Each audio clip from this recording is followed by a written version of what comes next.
It's Saturday night and you're with the Saturday Five. And over the next 3 hours, the biggest debates, the hottest topics and entertaining interviews. So let's crack on with tonight's first debate. And I didn't want to break tradition. I'm going to kick us off again. So, welcome to Authoritarian Britain. The land that gave the world the Magna Carta is now flogging it on eBay for spare parts. We're racing towards a future so dystopian that Putin just sent Keir a thank you bouquet and a signed little red book. Jury trials, quaint relics, too unpredictable. It's almost like they're letting the peasants roll the dice was not that safe, so they're stopping it. It's far safer to have a single state-approved robe sort it out between lunch and a quick round of golf. Then there's digital ID. That's going to be mandatory, facial recognition compulsory. So you'll buy your Greggs steak bake or dare to sneeze in public, and the algorithm will add it to your permanent naughty file. Children are being trained from nursery to smile for the nice cameras because Big Brother isn't watching, he's your line manager, your bus driver, and that creepy bloke who definitely lives inside your smart fridge.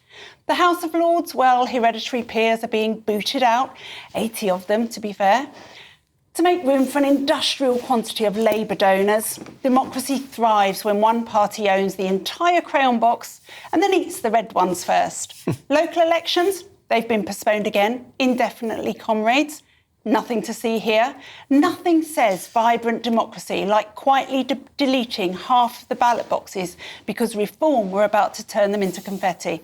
And remember, Starmer's sacred promise of a light touch, do you remember that, on the streets of Downing Street? The state's touch is now so heavy that it's leaving fingerprints on my soul. At this point, the least it could do is whisper, no safe word needed, and slip us a £20 for the cab fare home. So here we are, still almost free enough to moan on the internet, but monitored closely enough to appear in next week's compliance seminar. Wake up, Britain, before we politely queue to enter the cage where we're too embarrassed to admit that it's a cage. Hello, I'm Bev Turner. Now, it can feel like the money in our bank accounts at the moment does not keep up with the cost of living, and maybe there's a solution. I'm here today with the CEO of TallyMoney, Cameron Parry. Cameron, what is TallyMoney? Well, Bev, with TallyMoney, you get a current account and a debit card, but instead of pounds, you use milligrams of gold as your everyday money. So why gold? Gold traditionally is a great store of value. It has, on average, gone up at over 11% per annum for the last 25 years against the pound. It's tripled in value in the last decade. And in the last 2 years alone, it's increased by 50% against the pound. Banks' savings products just can't compete with that level of growth. But this isn't just about gold. This is about a currency that you guys have created at TallyMoney. Explain it to me as though I'm an idiot. So, look, people need to be able to hold their earnings and build their savings in a money that retains its value and remains in their legal control and remains theirs to access, away from government control. Great. You had me at not exposed to government control. You should feel safe and happy with your money. You should have peace of mind the more money you see in your bank balance, and that's the type of thing we're trying to deliver and give people choice in the type of money they get to use every day. Brilliant. Thank you so much, Cameron. Thank you.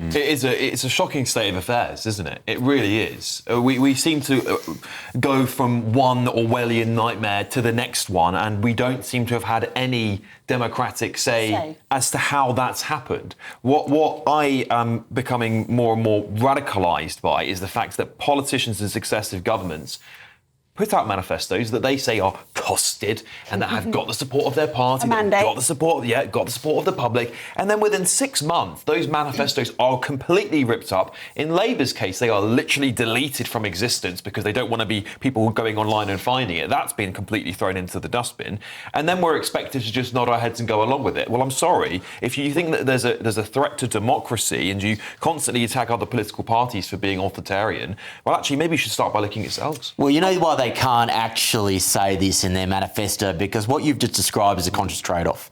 Authoritarianism is a conscious trade-off for multiculturalism. You cannot have multiculturalism in a low-trust, high free speech society. Yeah. It doesn't work. All of these measures are a fractious way to try and keep together a society that is fraying at the seams. That's the uncomfortable truth that no one wants to talk about. It is. And Andy, is it not clever the way that they're doing it in little dribs and drabs? We had so many stories this week that were interconnected into this, but in little bits and pieces, like the facial recognition, it's about safety, the juries are going, we've got the mandatory digital ID. It just seems that it's drip, drip, but it all adds up to one big, scary, controlled society. Well, I don't think this is anything new, to be honest. I mean, 2023, the Public Order Act, that was passed under the Tories. That was one of the most anti-protest pieces of legislation that's been passed in this country. In the facial recognition, that's been going for years. Police have been using facial recognition software for years and years. It's not. Well, I think they have. I think they have at football games and social events. They absolutely have. They absolutely have. Talk about the elections that have got cancelled next year. That's not a new feature of our system. I think to 2016, the East Anglia devolution deal, that was announced in 2016, got delayed. The Great Lincolnshire devolution deal, announced in 2016, got delayed to only last year. The Sheffield Sutton Region mayoralty, that was announced in 2015, that got delayed to 2018. These things often get delayed. You're actually smudging the edges here because that's delaying something new to be introduced. Well, that's the exact same with the Essex. The Greater Lincolnshire is the exact same as the Essex Combined Authorities, as the Solent Combined Authority. All of these combined authorities are new. This year, in May, in the local elections, 8 million people were denied their vote for 2 years because the councils needed reorganising. Well, they do. If you're going to, I mean, would you rather have a new body that can actually do something than just have it for the sake of having it when it's actually got no powers? Andy, strip this back to its most simple form. Every year in this country, you can say less things and you can do less things. Why do you think that is the case? I don't know. I don't know. Let me help you. It is because as a society, culturally, we are fraying at the seams, and the only way the government can keep order is through brutal authoritarianism. I disagree. I don't think it's a multicultural thing. You look at some totalitarian states. They've been the most monocultural place you could ever go. I mean, look at Stalinist Russia. Look at, China. There are lots of places where it's a monoculture. I don't think it's multiculturalism. I just think it's any excuse possible for governments to consolidate power. I don't think it's got nothing to China's a monoculture because they've put all of the Uyghur Muslims into concentration camps. Do you, Trey? Yeah, I'm not talking about that, but I'm talking about using multiculturalism as a reason, isn't it? I just think governments like power, and I think those people that sit above the governments absolutely love power because who's watching the watchers? I think that's what it's all about. It's about power, it's about control. It seems to me there's also a case that government is more and more led by bureaucracies, NGOs and powerful ex-politicians who have lots of say, and then they sort of get into, once they've left government, we saw the Green Seal stuff with David Cameron, for example. Now we've got Tony Blair getting his fingers in the pie with Keir Starmer. And it seems to me all of these ex-politicians and these NGOs have got an agenda, and they cozy up to political parties and opposition for many, many years. And once they're in power, well, they're like, why don't you do this policy? The great tragedy is this is arguably the most technocratic, bureaucratic, managerial government in this country's history at the one moment in time when people are craving authenticity. That is why they are so out of touch with the mood of the moment. Also, when you've got a global world, which is what they want to achieve, they have the WEF 2030 agenda that they are all working to. The only way you can do that is to control people more because people are waking up to that. Lots of people don't want it. So if that's going to be the case, you're going to have to come down heavy on them to stop them revolting, as it were. Andy, do you feel like, as a Labour person, globalisation has worked for Britain? I think in some respects it has, in others it hasn't. I think a lot especially for the working classes, because I think globalisation is part of the reason why we're seeing so much Orwellianism, because it is slipping away. And actually, if we're talking about what really impacts working people, the exceptionally wealthy will want more control over you. Yeah, and I think this globalisation has handed them those powers in collaboration with big super states like the EU. I don't think it's a simple yes or no. I think the outsourcing of industry obviously bad. I think the importing of low-skilled labour, probably bad. But I think a lot of the regeneration, like Cardiff Bay is a great example, that wouldn't have been regenerated without the EU.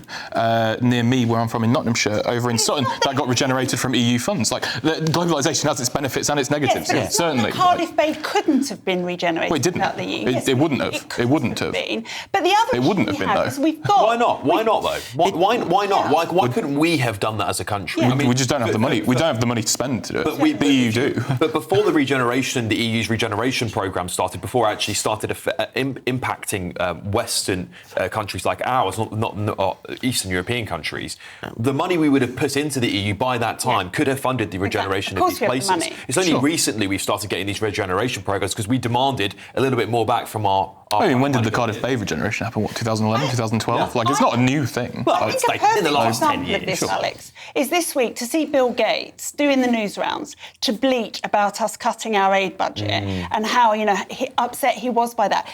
These people, these billionaires like Bill Gates, you might want to argue that he has done good for the world. He's done good for Bill Gates. Every $1 he spends, he gets 10 back into that. What about the multimillionaires that donate to Reform? They just got, 9 million? The multimillionaires... Do you disagree that Reform should be taking money from these evil billionaires and millionaires? If there's money there to be had, have it, because that's the system, Andy, as you would always say to me. But the important thing is people like Bill Gates can open any door to any monarch, any government, anywhere in the world, so they have the power, we don't. But this is all an economic conversation. The biggest threat and concern for me is that this global agenda ultimately is an attack on the individual cultures of Europe and of the United Kingdom. And the end result is this one kind of wishy-washy, nothingy version of multiculturalism where all cultures are equal and nothing has any sort of historic value or pride or anything that actually signifies it as being something that was once wonderful.